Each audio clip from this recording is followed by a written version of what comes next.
Well, hello everyone, and welcome to Roxy's Journal of Stitchery Volume 8. And here we are with prompt number, I think we're up to 8, aren't we?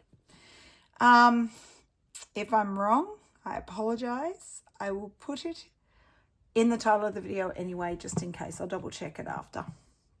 So the prompt for this week is a trim. So you need to add a piece of trim. And I'm going to show you what some different options are for trims. So hopefully you have something that you can use as a trim. So firstly, I've got this beautiful box, a little bit dusty, that Rach gave me. It's from her town in Italy, where they stamp, I think they stamp the fabrics. And I don't know how old it is, I can't remember, but it's really, really old, the company, and it's been through generations of the family, and they have these big stamps that they use to print fabric.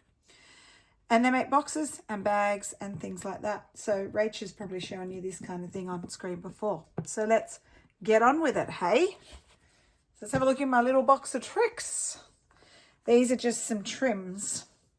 Okay, so I'm going to give you some options of different trims. Let's put this to the side and have a look at some of the things that we can use.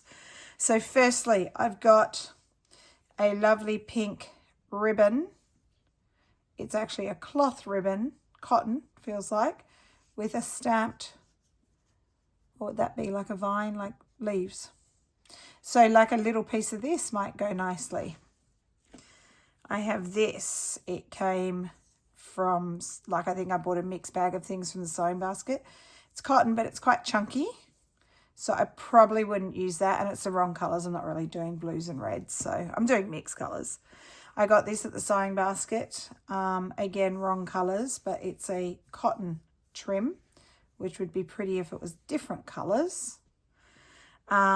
This, again, I think came in a sewing basket scrap bag along with this one. They were scrap bags. A little piece of this would be okay. The pinks and the greens and the yellows goes. It's a bit shinier, probably because it's silk. Well, I can forgive it for being shiny because it's silk, because normally I don't like shiny because shiny's synthetic. It does feel like silk, but who knows, it could be synthetic. So you could have a little piece of that. And this is a similar thing, but this one feels like it's cotton. It's not shiny. So a little piece of, it could even just be a little bit like that. Okay, so I have some trims like this. This is just one, but I do have others. These are like those Indian trims. This one's quite a nice one, but probably not the right color wave. I'm not really going with the coffee kind of latte colors. I'm going more with whites and pretty colors. And then I have heaps of these. This is all of these are trims from Rach that she's given me. I've got lots. There's lots in this box. And they're all really old. I think you gave me this one as well. I've got some bits of that. Where's another bit out of my box? These are really old. That's actually gold, metal. Not gold, but metal in the thread. So I wouldn't use bits like that. They're delicate, so they'd go on something else. This is a lovely piece. A bit of the edge is coming off. Again, it's old, so I wouldn't use it because I don't want it. This thing will be going through the washing machine. All of these things are old, and you can put them on that way, or you can reverse them for some of them. This one's quite heavy. It's actually got metal all through it. Very old piece of trim, so that would have to go into something very delicate. I got quite a bit of this one. This one is, again, old, but more robust, so that one probably could handle getting put on, and you could do either side. You've got the silk fibers there.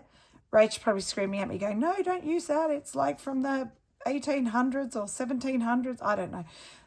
I'm probably not going to use it anyway because I don't want to wreck any of these old ones. This one. Another old one. This one is probably the oldest piece in this box, is it, Rach? So Rach, like for Christmas, like she gave me this box full of bits and pieces. And so I just keep a lot of my little threads in this one. This one is quite thick, so probably wouldn't put that on. It's a bit thick, but also, again, it's old. old. And old bits like this. I have used some of this on things, but it would be things that I don't plan on washing. Whereas the quilt will have to be washed at some stage. That's so soft, that one. It's definitely got silk thread in there. Pretty. Could put a little bit of that one in. This one I love. It's similar to the other one. So it's meant to go that way, but if you flip it, you get another look to it. And then I have the exact same thing, but really faded. How pretty is that? But too old because it would disintegrate in the washing machine. So that's all that one. Okay, this one is very pretty colour. It's quite thick. It's very sort of solid. So I won't be using any of the old ones. And then I love this one. It's so soft. Like that is like silk in there, and then that's like velvet off something, maybe a religious garment or something. So I'm going to savour that for something as well. So there's some of my old trims that I won't be using. You could use like eyelet trim like this that has come off something. I really love that one. You could use a wider one. Might have come off a dress or a tablecloth, I guess, as a trim. These ones are just old ones that I've got. And then there's this one as well. And I love this one. I love interesting eyelet trims. Like I know you can get new ones. And if you want to get a new one, you could always dip it in tea to give it a bit of a vintage look. This one, the pattern's stamped there and they haven't finished stitching it, but I just love this piece. You see the pattern? I love old eyelet trim like that and this. Let's have a look at a few other things in my box. Yep, that's a bit of eyelet trim as well. You saw that. So these again are those Indian trims, but not the right colours and too shiny. Put all these back in. I might keep out the ones that I could put a bit in.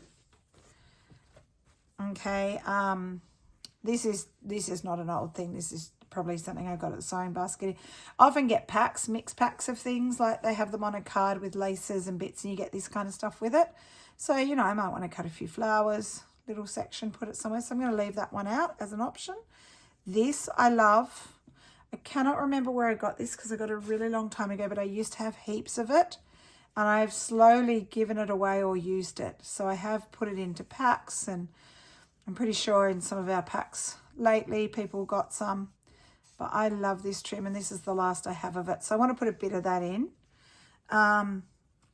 This lovely lace trim I love, and I'll put a bit of that in, I think. I like this one. These are not really old ones, maybe 80s or something like that. Even some of these you can get new, and then this one as well. And I thought all of these things. So all of these I could put bits and pieces in. And what I think I'll do is I'll put them in my box where I've got all my bits that I'm using, and then gradually, as I'm making my piece, I can grab bits and pieces out and use them. So let's put these aside. The only other thing I thought of was this is some Liberty binding. Very pretty. It's Japanese. And you could use that as a trim for something, edge something. Bias binding, it's got some stretch in it. I'm not going to use this. I'm going to use this for something else at another time. All right, so let's pull the piece out. And I have to... All right, so here we have the piece. And let's have a look at how we can add some bits and pieces of trim. So, for example, I might grab a piece like this and, you know, you could add it to different places, think about where it could go. This one's, you know, I could cut it short and this doesn't have to be as long. I might even add it across the top there to finish off an edge. A bit of this shiny one, probably won't use it because it's shiny, but you never know, you could add them. I definitely will add some of this Love that one. So I would add that somewhere.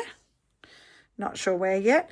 What I would probably add the trim once I stitch things down. So this one, because I love this one so much, I'm thinking about adding a little strip along there. Probably not that full length, but, you know, it might just be a strip up to there. Could cut a little bit of this. Got damage there. Let's do it. Let's cut a bit.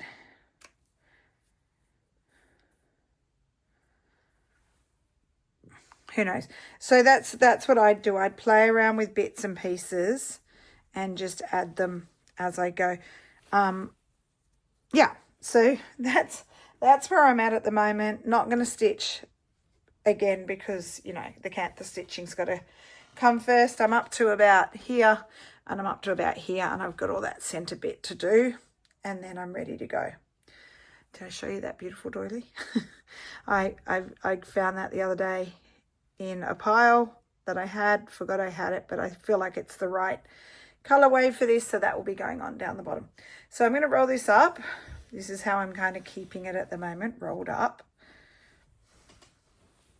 with all my lovely vintage tablecloths on the back, and we'll put that over to the side.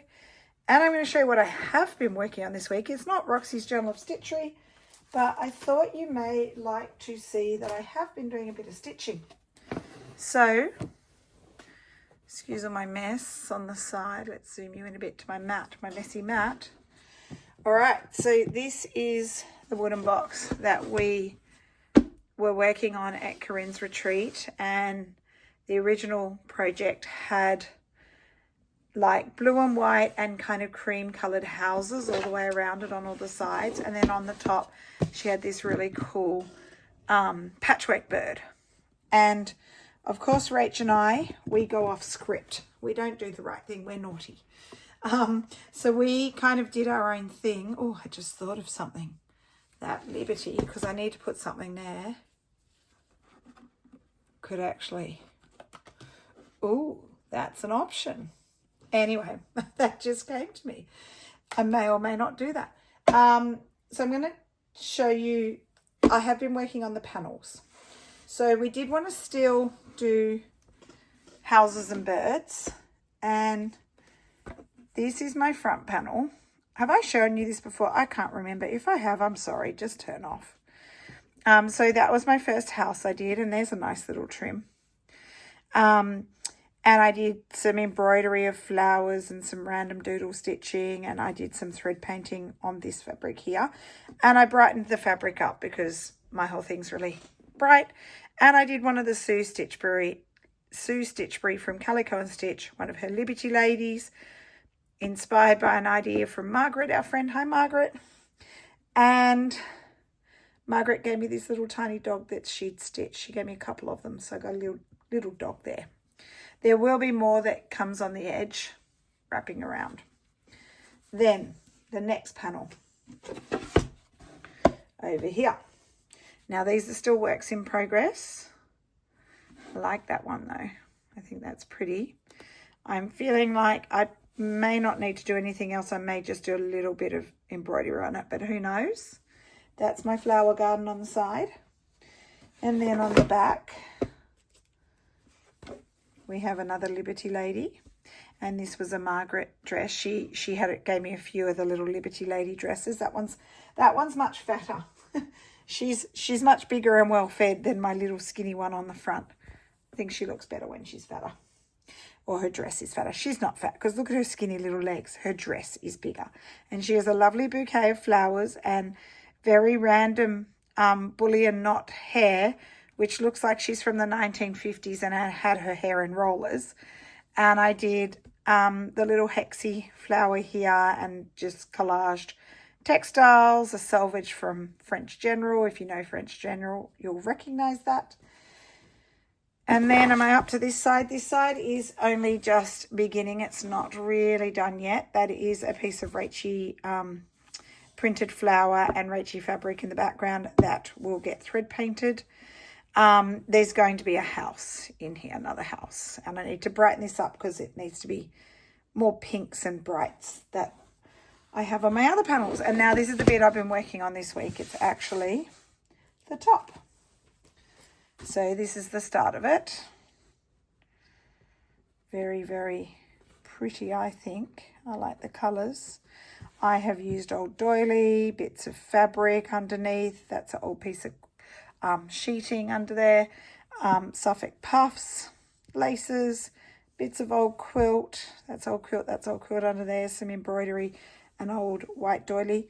And I did start this during the class, but I've been inspired by Rach this week to finish it. So that's going to be my bird. So originally I was going to make a nest and cut off his legs and have him sitting in a nest. But then I stitched his legs and I don't mind them. So what I originally did was the lace, and I'd put some fabrics down for his tail feathers. And that's all I'd done. But then when I saw Rach in her video this past week, show her little cute birds that she'd been stitching, I decided to stitch mine.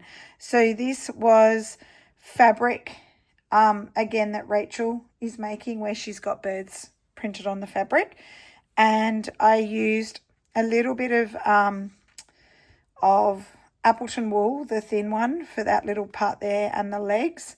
And then all the other parts are hand-dyed wools.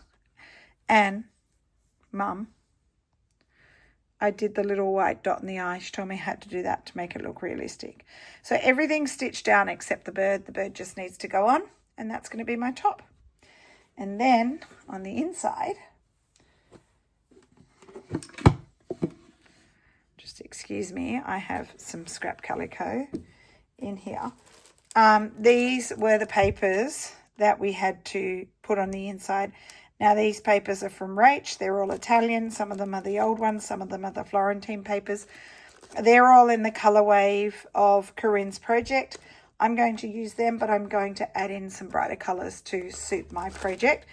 I'm thinking of doing another slow stitch piece either for the bottom or for the inside of the top. So that is my Corinne box that I have been working on from her retreat. And I'm really liking the way the top looks. So, yep, no stitching tonight. I'm a bit tired. I had my hockey final this morning. We lost right at the end. We were tied 1-1 and then we lost right at the end. So, hockey is done for the year, but we did better than we expected. So, that was pretty good. And I got a big hit on the thigh. A girl hit the ball straight up into my thigh about 2 minutes into the game, and I've got a massive bruise. Half my thigh is bruised, but that's fine. You just play on, right?